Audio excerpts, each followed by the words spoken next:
ඔයාලව එක්කගෙන යන්නේ හිතේ හැටියට නාන්න පුළුවන් ලස්සන ප්ලේස් එකකට. ඉතින් අපි ගිහිල්ලාම බලමු එතන කොච්චර ලස්සනයිද කියලා. අපි යන පාර ගැන කිව්වොත් එහෙම අද අපි යන්නේ ඉංගිරිය උඩගම පාරේ. ඔයාලා අවිසාවල පැත්තේ ඉඳන් එනවා නම් ඔයාලට එන්න පුළුවන් තුම්මෝදර පැත්තෙන්. එහෙම නැත්නම් බෝපි පැත්තෙන් එනවා නම් ඔයාලට බෝපි ඉස්කෝලේ ගාවින් උඩගම පැත්තට එන්න පුළුවන්. ඉතින් මේක තියෙන දිය ඇල්ලක් උඩගම දියල්ලනේ. ගිහිල්ලා බලමු කොහොමද කියලා. ඔයගොල්ලෝ ගොඩක් කැමතියි ඒක. මේ තියෙන පාර තමයි අපි ඉංගිරිය පැත්තෙන් ඇවිල්ලා උඩගම හරහා යන පාර. ඉතින් මේ පාර දෙපැත්තෙම මේ උඩගම කියන පැත්තේ ගොඩක් වෙලාවට තියෙන්නේ නාන්න තැන් තමයි. මේ උඩගම දිය ඇල්ල තමයි මේ හරහා යන්නේ. එතකොට ඒ දිය ඇල්ල එක එක තැන් වලින් කට්ටිය නාන්න පුරුදු වෙලා තියෙනවා. ඉතින් අපි කඳ උඩ හරිය තැනකින් තමයි අද නාන්න හිතුවේ. ඉතින් ඔයාලටත් පුළුවන් මේ විදිහට ස්වභාවික වාතාශ්‍රයත් එක්ක ඇවිල්ලා විනෝදයෙන් කාලේ ගත කරලා යන්න.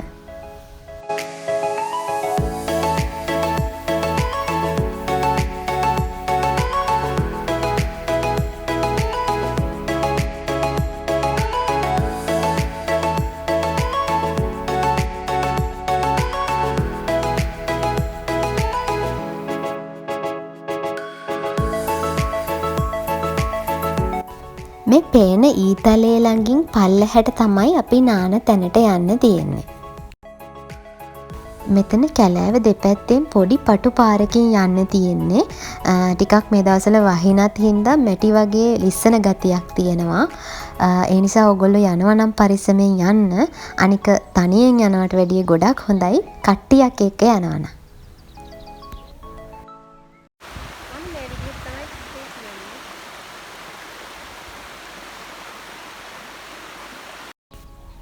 ඉතින් මෙතන නාන්න තැන් ගොඩක් තියෙනවා. ස්වභාවිකවම පීලක් විදිහට හැදිච්ච තැන් වලින් ඔයාලට නාන්නත් පුළුවන්. එහෙම නැත්නම් ඔයාලට බැහැලා නාන්නත් පුළුවන්. ඉතින් අපි ගිය දවස්වල නම් වැස්ස ගොඩාක්ම නැති හින්දා මෙතන වතුර ප්‍රමාණය අඩුයි. එතකොට බැහැලා නාද්දි ගැඹුර අඩුයි. හැබැයි මෙතන වහිනම කාලෙක නම් උඩහ දිය ඇල්ලේ වතුර ගොඩාක් එද්දි මේ හරිය නාන්න අමාරු ඇති. ඒ නිසා ඔයාලා නාන්න යන දවසේ තියෙන වතුර ගැන චුට්ටක් සැලකිල්ලක් දක්වනවා නම් හොඳයි.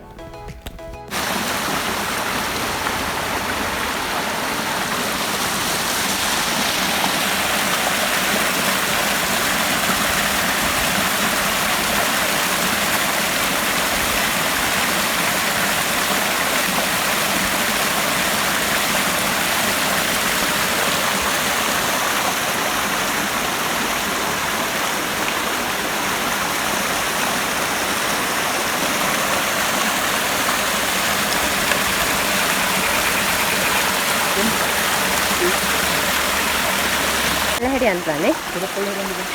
හා හරි.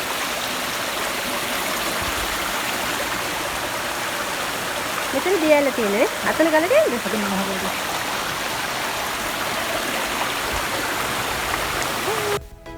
මේ ඔයාලට පේන්නේ මේ දිය ඇල්ල පල්ලෙහාට වැටෙන තැන. ඉතින් මෙතනින් බහින එක මෙතනින් එහාට යන එක හරි අවදානම් වැඩක්. ඒ නිසා ඔයාලා නාන්න තැනක් මේ හරිය තෝර ගන්නවා නම් ඔයාලට ආරක්ෂාකාරී කියලා හිතෙන හොඳම තැනක් තෝරගන්න එක ගොඩක් හොඳයි.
අපි මීට කලින් ආව දවසක නම් මෙතනින් දියඇල්ලේ උඩ හරියට අපි නැග්ගා. එතකොට තියෙනවා ලස්සනම තැනක්. ස්වභාවිකවම ස්විමින් පූල් එකක් වගේ හැදිච්ච තැනක් තියෙනවා.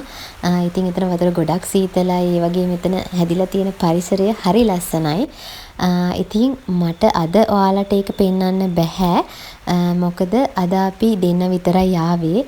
ඉතින් උඩට යන එක ලොකු අවදානමක් වගේ හිතුණා. ඉතින් අනිවාර්යයෙන්ම මම ඔයාලට වෙනත් දවසක හරි ඒ තැන වීඩියෝ එකකින් පෙන්නන්නම්. මොකද ඒක බලන්නම වටින ලස්සන තැනක්. දැන් මෙහෙට චුට්ටක් වැස්ස වගේ හින්දා වතුර වැඩි වේගෙන එන්නේ මේ හරියෙන්. ඒ හින්දා අපි නානෙක නැවැත්තුවා. එහෙනම් අදට මේ වීඩියෝ එක මම නතර කරන්නම්. ආයෙ වෙනත් වීඩියෝ එකක් අරගෙන ඔයාලා හම්බෙන්නේ ඉක්මනට වෙන්න.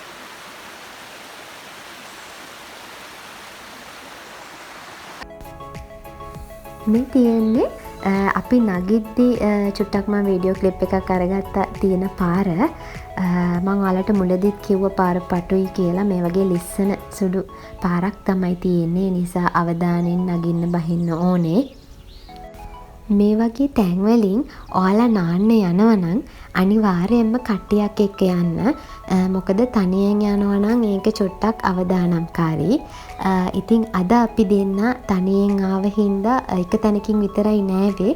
උනාට මේ දියඇල්ලේ ගොඩක් ලස්සන තැන් තියෙනවා. ඉතින් කට්ටියක් එක්ක ආවනම් ඔයාලට හැම තැනක්ම බලා ගන්න පුළුවන් වෙයි. ඒ වගේම මේ පරිසරයේ තියෙන සුන්දරත්වය ආරක්ෂා කරලා එන්නත් ඔයාලා අමතක කරන්න එපා.